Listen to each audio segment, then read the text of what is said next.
பொதுவா ஒரு ஸ்டேட்ல சட்டமன்ற தேர்தல் நடக்குது அப்படின்னா எல்லாருமே கவனிப்பாங்க.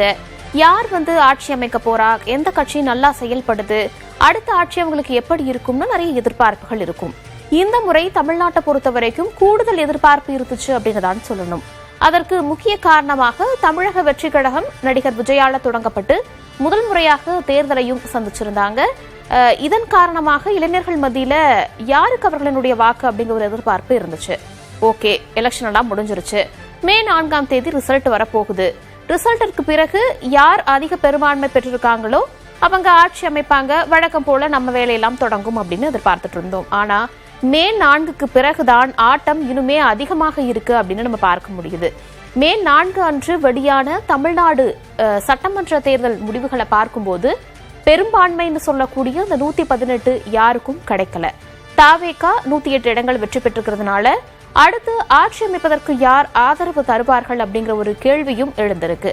இந்த நிலையில இன்னைக்கான அரசியல்ல என்னென்ன அப்டேட்கள் வந்திருக்கு, எந்தெந்த கட்சியினர் தாவேகாவிற்கு ஆதரவு அளிச்சிருக்காங்க, இனி எந்தெந்த கட்சிகள் தங்களுடைய முடிவை இன்று சொல்ல போறாங்க அப்படிங்கறத பத்தி நம்ம விரிவாக பார்க்கலாம்.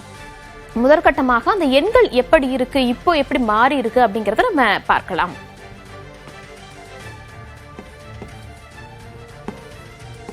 தாவேகா தேர்தல்ல 108 இடங்கள் வெற்றி பெற்றிருந்தாங்க. இதுல விஜய் 2 தொகுதிகள்ல வெற்றி பெற்றிருக்காரு. அதன் அடிப்படையில ஒரு தொகுதியில விஜய் ராஜினாமா செய்யணும் அப்படிங்கிற ஒரு கட்டாயம் இருக்கு.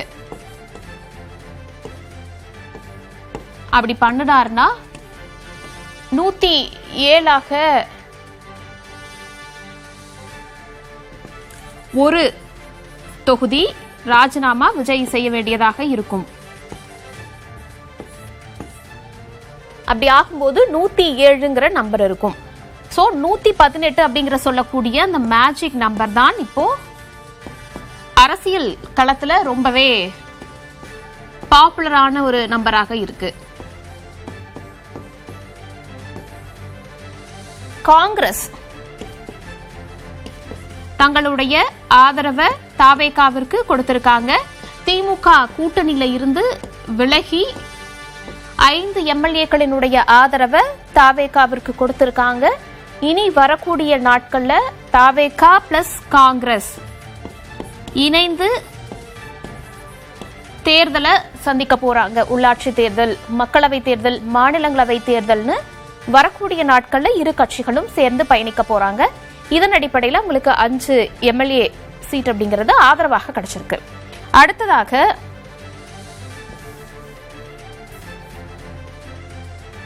கம்யூனிஸ்ட் கட்சிகள் ஆதரவு கொடுப்பாங்களான்னு அப்படின்னு எதிர்பார்த்துட்டு இருக்கும் போது சிபிஐ மற்றும் சிபிஎம் 2 கட்சிகளுமே ஆதரவு அப்படிங்கறத கொடுத்திருக்காங்க. அதாவது கூட்டணி இல்லை, தாவேகா ஆட்சி அமைக்க ஆதரவு அப்படிங்கிற ஒரு விஷயத்தை குறிப்பிட்டிருக்காங்க. திமுகவுடனான கூட்டணி தான் கம்யூனிஸ்ட் கட்சிகள் தொடர போறாங்க. தாவேகா ஆட்சி அமைப்பதற்கு தங்களிடம் இருக்கக்கூடிய 4 எம்எல்ஏக்களினுடைய ஆதரவை கொடுத்திருக்காங்க. இப்படி ஆதரவு அடிப்படையில இப்ப தாவேகாவிற்கு எவ்வளவு இருக்குன்னு பார்க்கும்போது 116 அப்படிங்கிற நம்பர் தற்போது இருக்கு. இன்னும் எவ்வளவு வேணும்னா இன்னும் 2 தேவைப்படுது தாவேகாவிற்கு. இப்படி இருக்கும்போது அடுத்து யார் கொடுக்க போறாங்க அப்படிங்கிற ஒரு எதிர்பார்ப்பு தான். விசிகா 2 இடங்களை வச்சிருக்காங்க. ஐயுஎம்எல் 2 இடங்களை வச்சிருக்காங்க. ஐயுஎம்எல் தொடர்ந்து திமுகவுடன் தான் கூட்டணி அப்படிங்கிற ஒரு விஷயத்த சொல்லி வந்துட்டே இருக்காங்க. ஐயுஎம்எல்லுடன் தாவேகா அந்த பேச்சுவார்த்தையிலையும் ஈடுபட்டு இருக்காங்க. முடிவு மேக்சிமம் எனக்கு தெரியலாம்னு எதிர்பார்க்கப்படுது. விசிகாவை பொறுத்த வரைக்கும் அந்த கட்சியினுடைய தலைவர் திருமா அவர்கள் இன்று செய்தியாளர்கள் சந்திப்பை நடத்தி அதன் மூலமாக முடிவை சொல்றாரு அப்படின்னு சொல்லப்படுது. 10 மணிக்கு அவருடைய முடிவு என்ன அப்படின்னு தெரிய வரும். விசிகா தங்க கிட்ட இருக்கக்கூடிய 2 எம்எல்ஏக்களினுடைய ஆதரவு கொடுத்துட்டாங்கன்னா தாவேகாவிற்கு 118ன்னு சொல்லக்கூடிய அந்த மேஜிக் நம்பர் கிடைச்சிரும். கொடுக்க போறாங்களா அப்படிங்கிறது தான் ஒரு பெரிய கேள்விக்குறியாகவும் இருக்கு. இதற்கிடையில இன்னும் சில விஷயங்களுமே இன்று காலையில இருந்து, அதாவது நேற்று நைட்ல இருந்தே பயங்கர பரபரப்பாக போயிட்டு இருக்கு. அது என்ன அப்படின்னு பார்க்கும்போது ஒரு பெரிய ட்விஸ்டாக அமமுக இந்த பரபரப்புல என்ட்ரு ஆயிருக்காங்க. அமமுக வசம் ஒரு எம்எல்ஏ இருக்காரு. மன்னார்குடி தொகுதியில வெற்றி பெற்ற காமராஜ் அப்படிங்கிற நபர்.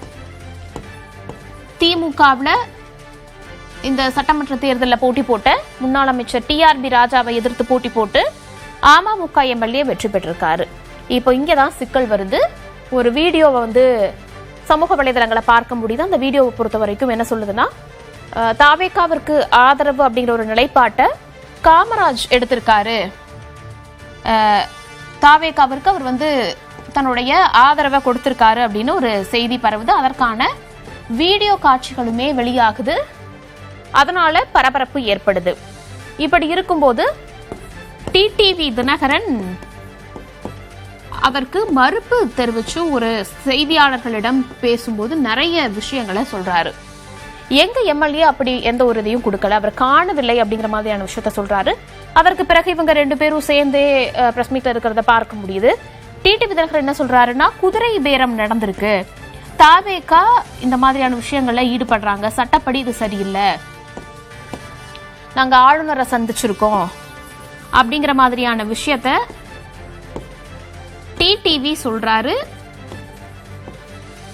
தாவேகா இந்த மாதிரியான ஒரு மோசடியில ஈடுபடுறாங்கன்னு ஒரு கடுமையான குற்றச்சாட்டை முன் வச்சிருக்காரு. அதே நேரத்தில் இந்த ஒரு வீடியோவும் பரவுது. டிடிவி தினகரன் அதற்கு மறுப்பு தெரிவிச்சிருக்காரு. காமராஜ் அவர்களுமே அதுக்கு மறுப்பு தெரிவிச்சிருக்காரு. அதாவது என்கிட்ட ஒரு சாதாரண போன் தான் இருக்கு, நான் அப்படி எந்த ஒரு இதையும் வாட்ஸ்அப்ல ஷேர் பண்ண கிடையாது, நான் புதுச்சேரியில இருக்கக்கூடிய அதிமுக எம்எல்ஏக்கள் கூட தான் நான் இருந்தேன், அப்படி இருக்கும்போது எப்படி இப்படி ஆதரவு கடிதம்ங்கிறது பரவலாம், அந்த கையெழுத்தே என்னோடது இல்லை அப்படிங்கிற மாதிரியான நிறைய குற்றச்சாட்டுகளையும் அமமுக ஒரு பக்கம் வச்சிருக்காங்க. தாவேகா அதற்கு மறுப்பு தெரிவிக்கிறாங்க, அப்படி எந்த ஒரு விஷயமும் நாங்க பண்ணல அப்படிங்கிற மாதிரியான மறுப்பும் தெரிவிக்கிறாங்க. இப்படியெல்லாம் இருக்கும்போது அடுத்து என்ன நடக்க போகுது? அதிமுக எம்எல்ஏக்கள் புதுச்சேரியில இருக்காங்க, புதுச்சேரியில இருந்து அவங்க கிளம்பி அடுத்த கட்டமாக என்ன பண்ண போறாங்க, என்ன முடிவுகள் எடுக்க போறாங்க அப்படிங்கிற மாதிரியான விஷயமும் ஓடிட்டே இருக்கு. தாவேகாவுக்கு இப்போ 116 அப்படிங்கிறது இருக்கு. இன்னும் 2, அந்த 2ங்கிற நம்பரை யார் கொடுக்க போறா அப்படிங்கிற ஒரு கேள்விதான். விசிகா ஐயுஎம்எல் கொடுத்துட்டாங்க அப்படின்னா இந்த பஞ்சாயத்தெல்லாம் முடிஞ்சிடும். ஒருவேளை இவங்க 2 பேரும் கொடுத்துட்டாங்க அப்படின்னா 120 தாவேகாவுக்கு மாறிடும். ஒருத்தர் கொடுத்துட்டாங்க அப்படின்னா 118 எக்ஸாக்டா எந்த நம்பர் தேவையோ அந்த நம்பர் வந்துடும். ஆனா அடுத்து என்ன நடக்கும், அந்த ஆதரவு எப்படி இருக்க போகுது, கொடுப்பாங்களா அப்படிங்கிறது தான் ஒரு பெரிய கேள்விக்குறியாக இருக்கு. இது குறித்து தான் நம்ம தொடர்ந்து பார்த்துட்டு வந்துட்டு இருக்கோம். என்னென்ன மாற்றங்கள் வரப்போகுது, 10 மணிக்கு நடக்க போற செய்தியாளர் சந்திப்புல திரும்ப அவர்கள் என்ன ஒரு விஷயத்தை குறிப்பிட போறாரு, ஐயுஎம்எல் தங்களோட ஆதரவை குறிப்பிட போறாங்களா அப்படிங்கறத நம்ம தொடர்ந்து பார்க்கலாம்.